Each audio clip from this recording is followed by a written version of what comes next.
In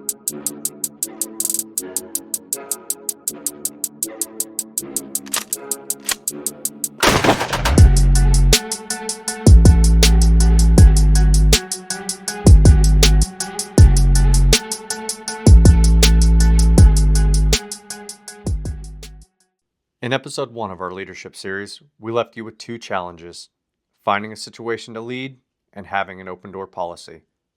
This week, we're diving into the foundation of all leadership: self-leadership. Each episode in this series builds on the last, so let's get started. You can't lead others until you can lead yourself. So that starts us with the first question we have. What do people experience when you show up? Yeah, so do you bring chaos or clarity? Do you bring discipline or disorder? I'm sure we all have several stories or memories that pop up just hearing us ask you that question. I'm sure we all have experience with both, right? We're going to get into a little bit of how we've experienced it in our lives and career, but while we're doing this, kind of reflect on events that have happened in your life and determine what kind of leader you want to be. So yeah, sometimes the chaos and comfort hits different people different ways. Like I know, man, when I was a new dad, mom's at work. That's my responsibility, and I'm stressed to the max. Then the wife gets home, and all of a sudden, everything is much better. It's like, whew, I got some backup here. Yes. Work doesn't go away, but it is a little bit relieving. It's nice to know you have help. Yes. Like, you're not the only one. Like, I'm not going to lie. Like, I would get so overwhelmed. And I would be like, Jess, when are you coming home?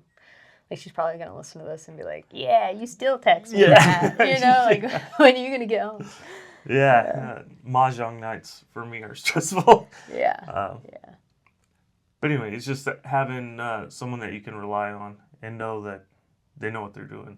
That's really comforting, especially at work. You get your work partner.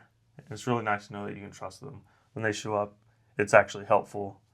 Other people have partners that maybe not so helpful or even, anti-helpful.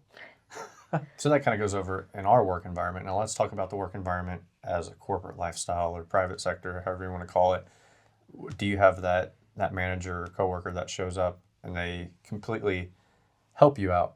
So they show up and they add value to the work environment or add value to what you're doing without expecting anything in return. So without trying to get validation or take credit for anything, they're just showing up and it's someone you can rely on.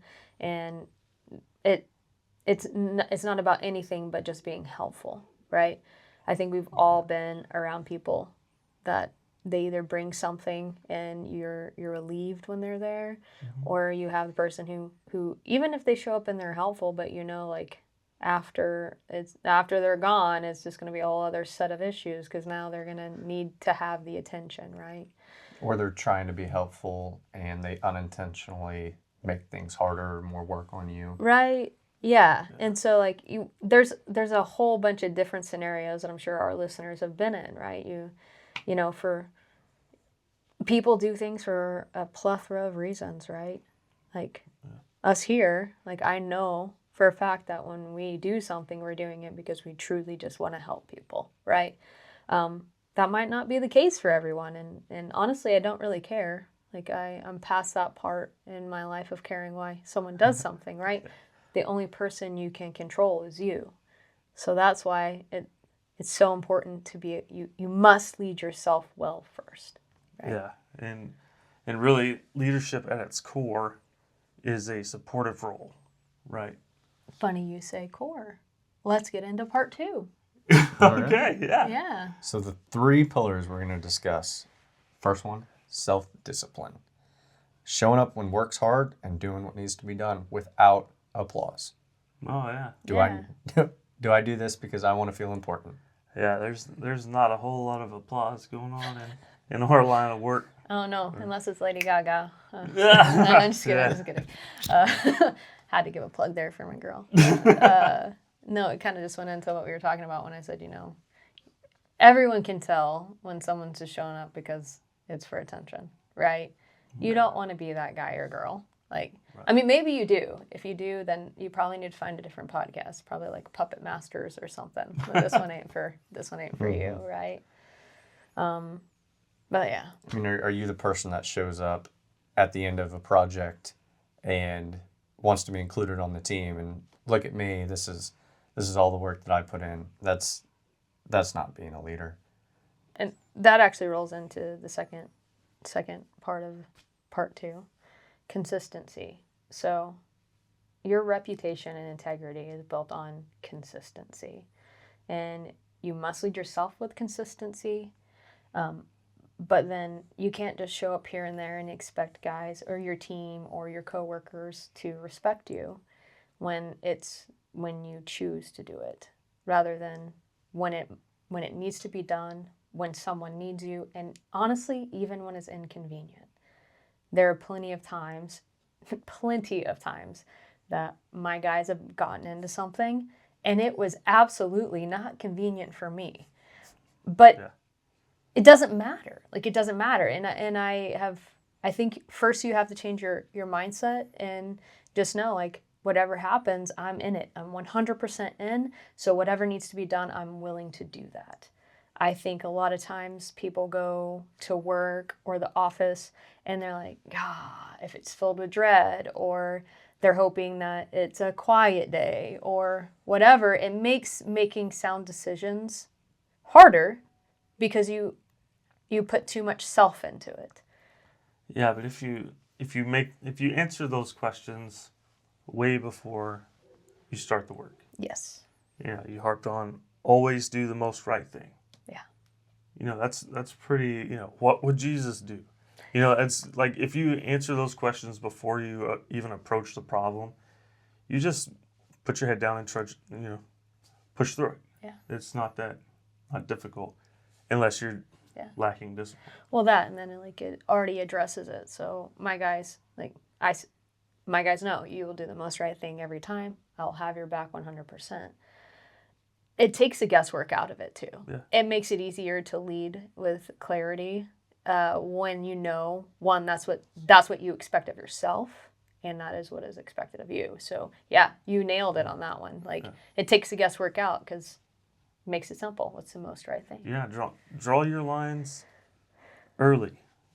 For law enforcement, do you arrest the guy with dust in a bag, or do you let him slide?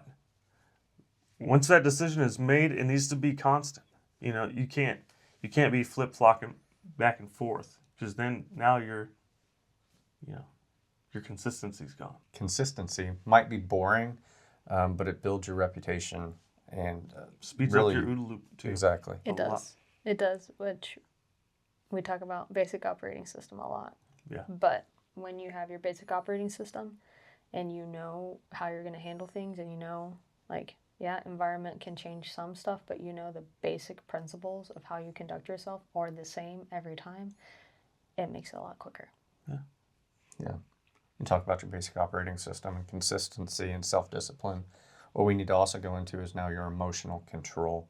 You need to be able to control your emotions and stay grounded when others might be reactive. Yeah. Yeah, I can see where that could be an issue in corporate as much as it is in law enforcement. Law enforcement deal with a lot of, in your face, like we get kind of numb to it. But, if you're working in a corporate office, and you just have a jerk for a boss or something, I could see like, hey, just take a step back, eat a Snickers, I'll even go into valve stem removal tool. Yeah. Yeah. I'll go into that affects all parts of your life. Emotional control affects every part of our lives, regardless of if you are actively working on it or consciously engaged in bettering yourself about how you respond, especially in high stress or very emotional situations. So it's not only just for work; it's also at home. And I will say we've all seen examples. We've all probably been there where we've reacted emotionally instead of instead of logically. Like, we all as human beings know what that feels like, right? But as leaders, if you are truly wanting to lead yourself and you want to lead others, you need to understand those things about yourself. And what are your triggers? What is it that you need to work on internally so you can effectively lead or be able to make sound decisions, good decisions? I'm not expecting perfect, but I am expecting good decisions, even if it is emotional, right? So just being aware, being self-aware where you're at and the work that you need to put in, because no one's going to do it for you. Right. And it affects leading at work, leading at home, leading with your children. You know, that's a big one. And it's funny you said, like, we get used to people saying things to us and yelling or whatever.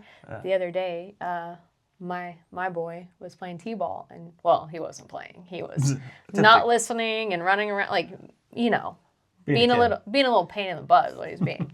So we were trying to find a balance of what do we do? It's supposed to be fun, right? But I also want him to know that it's important to be part of a team. And if you're part of a team, you show up for your team. And you need to be, you know, taking care of them as well. So Justin and I were kind of like stuck. What do we do? Right? So I made the decision. I was like, all right, well, let's go talk under the tree. And he was in full 3-year-old mode. And he was like, no, Mom, I don't want to do this. I'm not listening. And all this stuff. I'm like, oh. So I'm like, all right, then we're just going to go to the car. So we go to the car. I'll put him in, I'll buckle him in, and we're sitting in there, and he's just getting it, yelling, screaming, whatever. And it doesn't bother me because I'm used to that, right? Like, honestly, it's like my office, you know what I mean? So I'm like sitting up there, and I'm just letting him get it all out, you know? And Jess comes to the car, she's like, how do you deal with this? And I'm like, I don't know if it's the right move or not, but I'm used to it. I can just tune it out. Like, honestly, I've been thinking about all kinds of different stuff. I kind of forgot he was screaming. You know? So I don't know if that is a good response or not. We discussed it. Like, it's what I'm used to. So automatically that's what I went to. But, you know, it's new territory for us. So we're exploring, like, what's a good response to that? But most of it is being aware that, hey, maybe I do need to look at stuff. Maybe there's a better way, right? I don't know. But I think you also just built a little bit of, maybe he doesn't know it yet or can understand it, but a little emotional control for him. Now he knows that if he acts out like this and throws a tantrum, he's not just going to get his way. Yeah. Right? He still has to listen to his parents. Yeah, right. So I think you also helped him on that as well as yourself. Yeah, we'll see. Well, I kind of have a similar story, but I see a little bit more through my daughter's eye. You know, like, she's homeschooled. She doesn't want to do school. Like, I don't blame her, you know? Yeah, so, like, sometimes when she's throwing a fit, like, I get it. You know, there's sometimes I need to just go out in the shop and break something, you know? Yeah. I get it. But there's a time and place, and we got to work on self-discipline sometimes. Right. That and I'll just say this, especially in a corporate, in corporate law enforcement professional role, no one is appropriate to be able to voice your emotions and when it is not, right? And know who you can do that with. So, like, I think I might have mentioned it here before. I don't know because I mention it so much. But have mentors for every part of your life that you can go to for each part. Like, don't just have one person that does everything, right? You need to find people who are relevant to that area of your life and who you can, you know, learn something from. It doesn't even have to be a person that you are, you know, you see every day or you can talk to. I had to go outside and find my own mentors, whether that's reading their books, listening to their podcast. And I will say it works and it has shaped me for the better. I mean, I still got a lot of work to do, but it has helped me. And I'll go one step further in adding this before we move on. Also, be able to forgive yourself when you do fall short of the goals you've set for yourself, because we're gonna go into goals next. And I just want to preface that with, it's important to set goals for yourself. It's important to expect a certain level of performance, whether that's at home or at work, but also being able to recognize that you are a human being and where none of us are perfect, and being able to forgive yourself when things don't go exactly how you want them to. Yeah, that's tough sometimes. It is. Exactly. So we first started you off with what we call the mirror test. When you look in the mirror, what do you see? You know, are you someone who will fail or will you succeed? Will others follow you? Then we transitioned into self-leadership. You know, what it is, what you need to be able to self-lead. Now we're going to talk into the habits that build self-trust. So what we want to do is we want to challenge you guys. We want you to do a habit this week. Find something, whether that's you wake up and you do 20 push-ups in the morning, you go on a jog. Let's build a habit of self-discipline that you can continue to do every single day for 1 week, and let's see how you can react to that. Yeah. Well, that and then like it's a goal that you have, and you're trying to build habits. And if you haven't read the book already, Atomic Habits is an excellent book. I highly recommend it, and it talks about how you can build habits, like even just from like small changes in your routine, and how over time it changes the trajectory of your life. So great book. Go out and read that. But you know, we often set goals and or make promises to people, and we keep them because I promised it. So I take my word means a lot, and that's all I have as a human. So if I tell someone I'm going to do something, like I try to make sure I do it. Start doing that with yourself. Yourself matters too. If you're going to tell yourself that, hey, I'm going to get up every morning and run, or I'm going to do 20 push-ups a day, or I'm going to drink so much water a day, like you made that promise to yourself. It's just as important as if you made it to someone else. So start keeping those promises. Yeah, those are hard to keep too. Yeah. I don't do much physically anymore, but I still like the mental challenge. So like I end my showers with cold water. Well, that's a perfect one. So it's kinda, like a cold water challenge. Yeah. So I just crank the knob until like it's stinging, and then I just stand there until it stops stinging. Yeah. Interesting. It's kind of nice. Like it takes a lot. Takes a lot because the first thing you want to do is get away from it. Mm-hmm. But if you just stand there, like eventually, like your body adapts, and then I don't know, it's kind of like a little adrenaline. Well, I mean, the cold water plunge, we all know it's good for your body. It has a bunch of benefits, but a lot of it is mental. Knowing it's already cold, you know you're going to get into cold water. Plus, it's like, can you overcome that? Yeah, mentality? when I do it, I take a hot shower to relax, and then I end it with, I know I'm inflicting this pain on myself, but it's whatever. Yeah. Just do it. But you're doing it. That's part of the self-discipline. Don't be a So to wrap things up, we're going to leave you with a couple questions like we did on the first one. First one, if I followed you around for a week, would I be inspired to lead like you? What kind of leader would I follow, even if no one was watching? Lastly, we want to encourage your accountability. So put your stuff out there. If you don't want to do it on social media, make a little journal, share it with your husband, wife, daughter, friends, anyone that can hold you accountable for it, and practice your self-discipline. Find that thing, whether it be, we'll go sugar-free in my coffee this morning. Something simple that you can continue to do day to day. Yeah, write that stuff down. Put it on your calendar. We just bought a fancy new calendar that, you can put it all up. Blast it on the wall.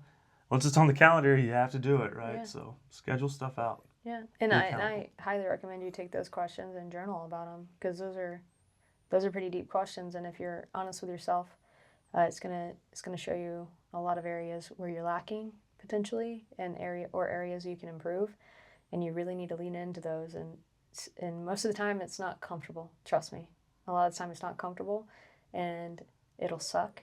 And maybe it'll help you realize the steps you need to take to not only heal your family, but to heal your leadership. And we don't talk about healing it as much as we should. So actually dive into it, and don't just do bare minimum. Lean into it, figure it out, and then come up with goals on how to better yourself, because your leadership is a reflection of you.